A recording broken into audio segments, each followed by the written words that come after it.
예, 안녕하세요. 저는 앙트레프레너십 융합 전공 송재우라고 합니다.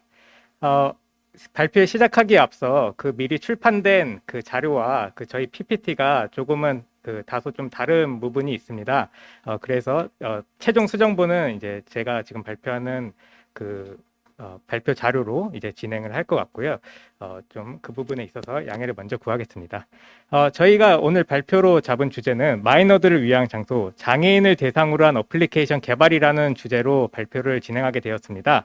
저희의 최종적인 목표는 이제 모든 마이너들을 위한 어플리케이션을 개발하는 것이 저희의 최종 목표지만 이제 그 출발점으로서 저희는 장애인을 대상으로 어플리케이션을 개발하려고 합니다. 예, 그러면 저희의 그 개발 내용을 좀 더 그 구체적으로 들어가 보도록 하겠습니다. 먼저 저희 그 발표 이제 주제는 이제 발표 안에 구성은 총 네 단계로 구성되어 있는데요. 이제 아이디어 소개, 개발 근거, 운영 방법, 발전 가능성 총 4개의 챕터로 구성되어 있습니다. 그러면 아이디어 소개를 먼저 들어가 보도록 하겠습니다. 예, 어플리케이션 하면 이미 저희가 많이 사용하고 있는 것으로 알고 있습니다. 직관적으로 많이 들어오실 거라고 생각하고 저희가 핸드폰 혹은 컴퓨터를 이용해서 구체적인 목적을 수행하는 데 있어서 도움을 주는 어떤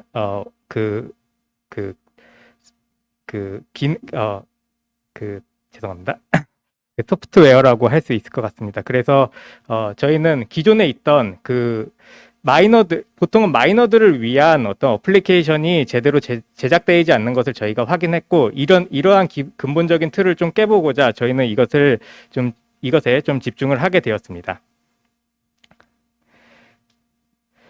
첫 번째 내용으로서 저희는 그 예술 문화 공간의 어떤 장애인 용이성에 대한 오픈 플랫폼 형태로 그 장애인들이 평가를 할 수 있도록 그 가능성을 좀 열어두었습니다. 그래서 저희가 이것을 만들게 된 계기는 이제 저희가 최근에 그 장애인 한 분과 좀 얘기를 할 기회가 있었는데요. 그 장애인 분께서 자신이 이제 강의를 들으러 가는데 이제 건물 구조가 장애인에게 용이하게 되어 있지 않아서 직원들의 도움으로 겨우 들어갔다는 이야기를 들었습니다. 그래서 우리가 기본적으로 이것들에 대해서 좀 사전적으로 정보를 주면 어떨까라는 생각에 도달하게 됐고, 그래서 이러한 형태로 좀 개발을 하게 됐습니다. 그 5점 만점 척도에서 그 장애인들이 이용을 해보고 거기에 대한 그 점수를 줄 수 있고, 동시에 거기에 대한 구체적인 평가를 남길 수 있도록 해놓았습니다. 이러한 그 어플리케이션은 사실 이미 이전에 개발이 되어 있었습니다. 하지만 그 어플리케이션들이 한계를 갖기 때문에 저희는 새롭게 여기서 개발을 할 필요가 있다고 느꼈는데요. 그 개발 내용은 기본적으로 어플리케이션 개발자들이 개발을 하고 장애인들에게 일방적으로 정보를 전달해 준다는 데서 한계가 있었습니다. 그리고 그것이 지속적으로 업데이트가 안 된다는 한계를 지니고 있었기 때문에 저희는 이것을 어떤 오픈 플랫폼 형태로서, 그리고 장애인들이 어떤 주체적으로 이 안에 들어와서 어플리케이션을 만들 수 있다는 데에 의의를 가지고 이 컨텐츠를 넣게 되었습니다. 총 4개의 컨텐츠가 안에 들어가 있는데요. 그 다음은 뉴스 기사 정리로 저희가 좀 방향을 잡아봤습니다. 이 뉴스 기사 정리 같은 경우에는 이미 이제 새롭게 뉴스에 관련한 어떤 새로운 해석 혹은 더 쉽게 이해할 수 있도록 정리하는 컨텐츠들이 있었습니다. 그래서 저희는 여기서 좀 차이를 좀 두기 위해서 마이너들을 위한, 또 장애인들을 위한 어떤 내용을 중심으로 정리를 하고 어려운 용어들을 더 쉽게 해설하는 방식으로 이 뉴스 기사 정리를 하고, 그리고 콘텐츠 이용자들에게 제공할 계획을 가지고 있습니다. 그리고 또 제 기본적인 베이스가 이제 철학을 좀 계속 공부해 오다 보니까 다양한 기사들을 이제 철학적인 관점 혹은 사회학적인 관점 등을 통해서 기사를 다양한 관점에서 좀 정리를 하고 해석하고 그것들을 공유하는 식의 어떤 내용을 담아보려고 합니다. 그 다음에는 이제 강연 사업입니다. 현재 이 강연 사업도 이미 다른 단체들에서 또 혹은 언론사들에서 하고 있는 사업 중에 하나입니다. 역시 이것도 마찬가지로 뉴스 기사와 마찬가지로 저희만의 어떤 독특성을 좀 보여주려고 하고 있습니다. 그 중에 하나가 역시 우리는 장애인이나 어떤 소수자 문제에 대한 관심을 가지고 있고 거기에 대해서 좀 전문성을 보여주는 방식으로 이 강연 사업을 진행하려고 합니다.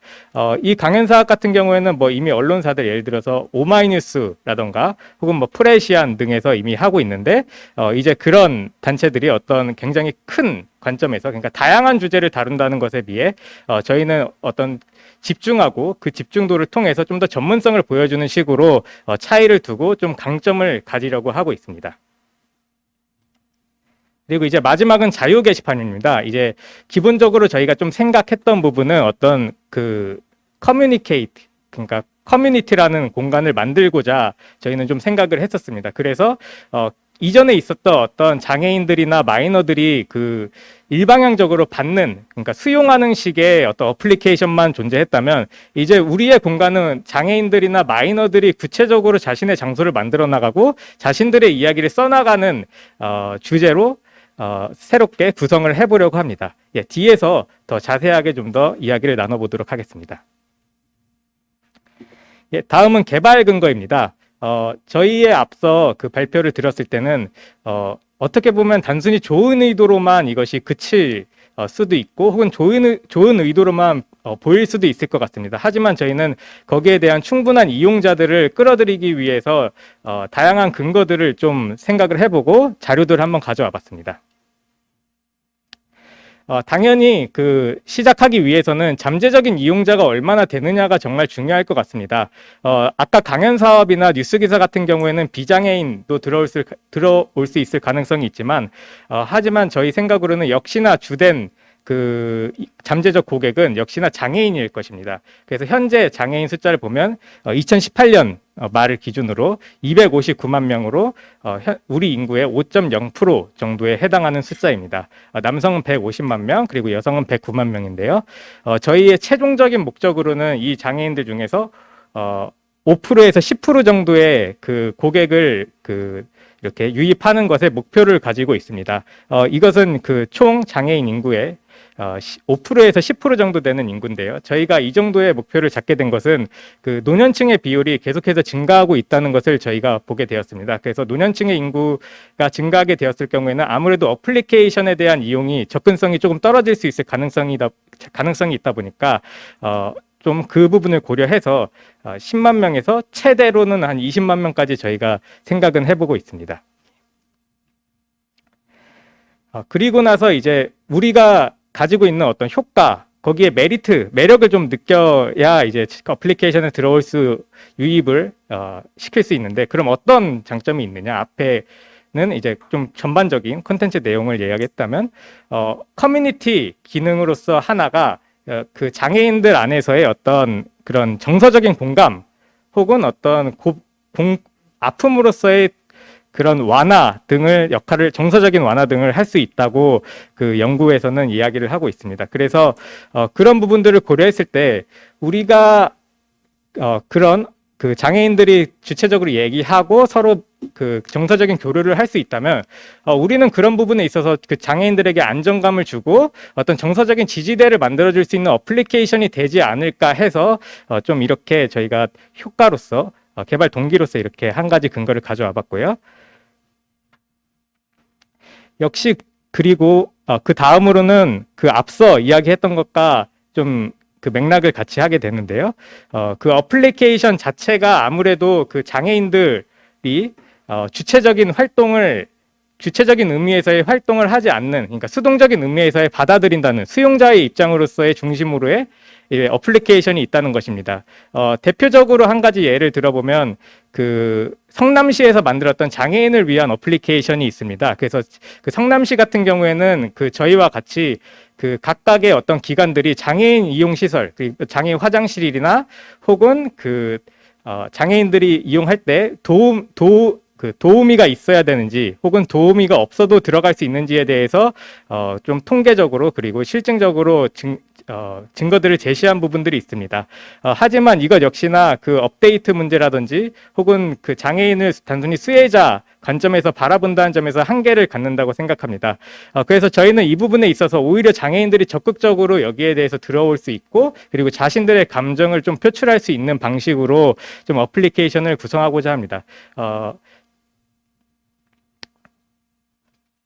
네, 이런 이제 또 어플리케이션, 그러니까 장애인에 관련된 어플리케이션이 이미 있는데 그렇다면 어플리케이션이 아닌 장애인을 위한 커뮤니티, 또 다른 커뮤니티가 있을 수 있겠느냐? 왜냐하면 대체제로서 이것들을 선택할 수 있기 때문에 그런 것들을 고려해야 될 필요가 있다고 느꼈습니다. 하지만 그 기존에 있었던 장애인들을 위한 커뮤니티 역시 한계를 갖는다고 생각을 하고 있습니다. 지금 보시는 그 파워포인트는 이제 그 네이버 카페를 중심으로 한 장애인 관련 카페인데요. 보시면 아시겠지만 취업 그리고 어떤 장애인 혜택 혹은 뭐 그 혜택 그리고 뭐 도우미 등에 대해서 그리고 취업 등에 대해서 이야기를 하고 있습니다. 이렇게 봤을 때는 이것 역시나 그 장애인을 어떤 수혜자의 의미에서 보고 그것을 이제 도우려는 물론 이것도 굉장히 중요한 부분이긴 합니다만 저희는 오히려 그것들을 더 넘어서서 이제 장애인들이 적극적으로 나서고 자신의 의사를 밝히고 욕구를 밝히는 데 있어서 중심을 두었습니다. 그래서 기존에 있었던 어플리케이션 그리고 기존에 있었던 커뮤니티와는 저희는 충분히 그 차이를 둘 수 있다고 생각합니다. 그렇다면 왜 장애인이 주체가 되어야 하느냐? 왜 기존에 있었던 것을 넘어서려고 하느냐고 아마 물을 수 있을 것 같습니다. 저희는 그것을 최근에 어떤 소수자 흐름에 좀 입각해서 이것을 한번 생각을 해보았습니다. 지금 보신 기사는 이제 그 여성들이 단체로 어떤 소비를 거부하는 데 그 소비를 거부하는 어떤 운동에 있어서 이 기사가 났었는데요. 기존에 있던 어떤 전통적인 여성의 입장은 그 남성이 어떤 돈을 벌어오면 이제 여성은 그것을 통해서 소비하는 그 일방적인 형태를 가지고 있습니다. 그러다 보니까 이제 경제 구조 혹은 상품 혹은 서비스 등이 여성을 좀 배제한 채 그 남성 중심의 위주로 좀 그 소비 문화가 좀 흐르고 있었습니다. 그래서 이제 여성들이 그 문화에 대해서 좀 거부를 하고자 그러면서 동시에 이제 여성이라는 어떤 경제 주체가 나타난다고 생각을 했고 저는 이것이 그러니까 소수자의 흐름에 부합한다고 생각합니다. 그러니까 단순히 수혜자 그 불평등에 있어서의 어떤 그 강제적인 평등으로 맞추는 것이 아닌 기존에 있었던 소수자들이 자신들이 어떤 그 자기도 같은 평등 위에 설 수 있다는 것을 주체적으로 좀 그 욕구나 어떤 의지들을 드러내면서 다른 소수자 문화도 이런 경향이 있다는 것을 저는 좀 느끼고 있습니다. 그래서 그 장애인이 주체가 되어서 우리의 어떤 어플리케이션을 구성한다는 의미는 최근에 있어 그 소수자 어떤 문화적인 흐름과도 충분히 그 맥락을 같이 한다고 생각합니다.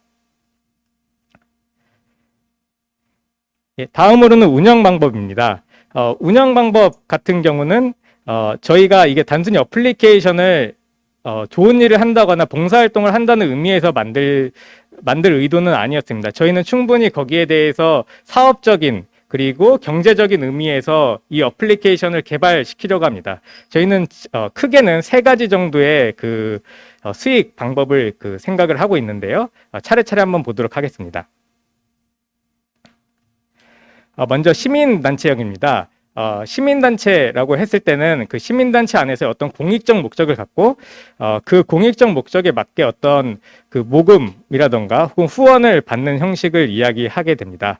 저희는 분명히 이 시민단체와는 그 결을 다르게 가지고 있습니다. 저희의 기본적인 부분은 그 수익성이고 경제성이다 보니까 시민단체와는 분명히 다른 부분이 있습니다. 하지만 저는 이러한 어떤 모금 방법을 저희의 그 경제성으로 가져올 수 있을 가능성이 있다고 생각합니다. 그것은 이제 최근에 아까 얘기 드렸던 흐름과 관련이 있다고 생각합니다. 그 장애인들이 단순히 수혜성이 아닌 어떤 주체적인 활동의 의미로서 그리고 의지를 가지고 있고 사회적인 어떤 부분이 될 수 있다는 것으로서의 의미를 보여줄 수 있다고 생각합니다. 그래서 만약 우리가 그런 그런 의지나 어떤 주체성을 살릴 수 있다면 저희는 그런 주체성이나 어떤 그 장애인들의 의지를 홍보 전략으로 사용함으로써 여기에 대한 모금이나 후원을 받을 수 있다고 생각합니다. 예, 다음 이제 저희가 사업성으로 생각한 것은 그 첫 번째 그 저희 컨텐츠 내용에서 봤듯이 그 강연을 하려고 합니다. 근데 이 강연은 단순히 어플리케이션 이용자가 아니라 어플리케이션 내에서 그 결제를 해야만 저희가 이 강연 사업을 진행하려고 합니다.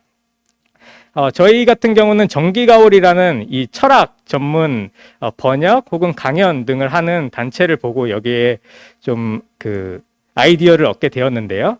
저희도 여기서 정기가오리는 철학을 중심으로 하게 된다면 이제 저희는 소수자 문제라든지 혹은 이런 장애인 문제들을 집중적으로 다루면서 그것들을 이제 그 기본적인 철학이라든지 다른 형태로서 학문적 형태로서 이제 번역을 하고 혹은 강연을 하고 글을 공유하는 것들을 통해서 그 수익성을 얻으려고 합니다. 이 정기가오리 형태가 어떻게 보면 수익성을 크게 못 내지 않느냐라고 얘기를 할 수 있겠지만 현재 정기가오리 같은 경우는 물론 큰 단체는 아닙니다만 그 정기가오리 내에서 어떤 장학생에게 후원을 해주기도 하고 그리고 그 안에서 사람을 고용하는 등 그 규모가 그렇게 작지는 또 않다고 생각을 하고 있습니다. 그래서 모금 활동 및 강연 사업을 통해서 저희가 수익성을 확보를 하게 된다면 충분한 그래도 어느 일정 정도 이상의 그 수익성이나 경제성을 확보할 수 있을 것이라고 생각합니다. 그리고 마지막 이제 저희가 사업성으로서 생각해 볼 수 있는 것은 역시나 그 어플리케이션에서 많이 수익성을 얻고 있는 그 광고가 될 것입니다. 저희가 이제 그 장애인을 집중적으로 하다 보니까 장애인에 관련된 어떤 아이템이나 서비스들에서만 광고를 얻을 수 있지 않느냐라고 물어볼 수 있을 것 같습니다. 하지만 저희는 좀 더 큰 부분에 있어서 그 사업성을 얻을 수 있을 것이라고 생각합니다. 그것 중에 가장 큰 이유로 저희가 좀 생각해 본 부분은 그 작년에 그 미국에서 열린 그 퀴어 퍼레이드가 있었습니다. 그래서 그 퀴어 퍼레이드에서 후원을 했던 기업 중 하나가 바로 삼성이었습니다. 그래서 그 삼성이 왜 거기에 들어갔냐고 했을 때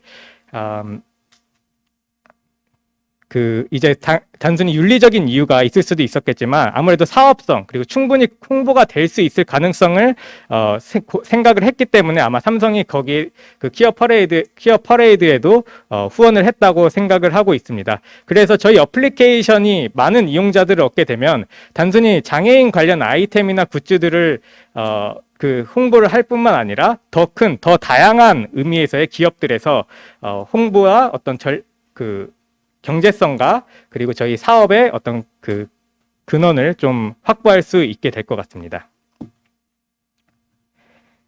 예, 그리고 그 안에서 이제 홍보 방법인데요. 홍보 방법은 저희는 좀 그 기존에 많이 사용되고 있던 방법들을 좀 생각했습니다. 예를 들어서 SNS 홍보, 그 페이스북이나 인스타그램에 일정 정도의 금액을 지불하게 되었을 경우에는 이제 그것에 저희가 스폰서로서 저희를 홍보하게 해줍니다. 그래서 이제 그런 부분에 있어서 이제 홍보 전략을 저희가 선택을 했고, 그리고 시민단체에 있어서 아무래도 저희가 공익성을 완전히 저버리진 않는 그 어플리케이션을 만들다 보니까 그런 부분에 있어서 충분히 시민단체들과 그 이야기를 할 수 있을 것 같습니다. 물론 여기에는 좀 구체적인 홍보 전략들이 필요할 것 같습니다. 그 장애인들을 위한 그 시민단체를 이제 중심으로 할 때의 홍보 전략과 SNS를 중심으로 하는 홍보 전략은 두 개가 달라야 된다고 생각하지만 이제 저희가 그 어플리케이션을 앞으로 개발하면서 그 부분은 좀 더 구체적으로 좀 논의를 해보도록 하겠습니다. 예, 그리고 장애인 관련 사이트도 역시 마찬가지라고 생각을 하고 있습니다. 예, 마지막으로 볼 이제 챕터는 발전 가능성입니다. 저희의 어플리케이션 기능적인 부분에 있어서뿐만 아니라 더 큰 사업성 그리고 더 많은 그 어플리케이션 이용자들을 수용하기 위한 전략을 좀 생각을 해봤습니다. 역시나 저희가 생각한 부분은 그 대제목에서 저희가 봤듯이 그 장애인뿐만이 아니라 모든 소수자들에게로 저희의 궁극적인 목표를 가지고 있습니다. 그래서 장애인만 아니라 다른 소수자들로 넓혔을 때 이제 더 많은 어플리케이션 이용자들을 확보할 수 있을 것이라는 생각을 가지고 있습니다. 저희가 또 이런 가능성들을 좀 긍정적으로 평가했던 게 역시나 최근에 많이 드러나고 있는 윤리적인 이슈들의 흐름과 좀 깊은 연관이 있다고 생각합니다. 한 가지 또 재밌게 봤던 부분은 그 편의점이나 혹은 최근에 롯데리아에서 만든 그 채식버거 혹은 채식김밥에 있어서 그들이 개발한 것을 보고 이제 그런 채식이라는 부분에 있어서도 윤리적인 의식이나 상업성을 충분히 고려해 볼 수 있다고 생각을 했습니다. 그래서 저희도 이 장애인, 분명히 그 안에서의 구체적인 전략은 다르겠지만 그 특성에 맞게 또 그런 감각들을 저희가 감수성들을 끌어올 수 있게 된다면 저희는 더 많은 대상자들로 확장을 할 수 있을 것이라고 생각합니다. 그 다음에 두 번째로는 이제 부수적 사회 효과를 얻을 수 있을 것이라고 예상을 하고 있습니다. 예를 들어서 공연예술 기관에 대한 저희의 자발적인 평가가 그 장애인들의 자발적인 평가가 있는데요. 만약 저희가 이용자들이 많게 돼서 이제 그게 더 알려지게 된다면 아마 문화예술기관 운영자들이 이 부분에 대해서 충분히 저희의 어플리케이션을 고려할 것이라고 생각합니다. 그래서 만약 이것을 고려하게 됐을 경우에는 앞으로 그 건물을 리모델링 할 경우 예, 알겠습니다. 리모델링 할 때 이제 그 충분히 거기에 대해서 고려를 하고 또 저희와 연계해서 그 사업성 또한 확보를 할 수 있을 것이라고 생각합니다. 이 아래는 이제 공공기관과의 이야기를 얘기를 했는데요. 이제 공공기관 또한 마찬가지로 그 두 번째 효과와 같은 맥락을 가질 것으로 기대를 하고 있습니다. 예, 저희가 준비한 자료의 참고 문헌이고요. 경청해 주셔서 감사합니다.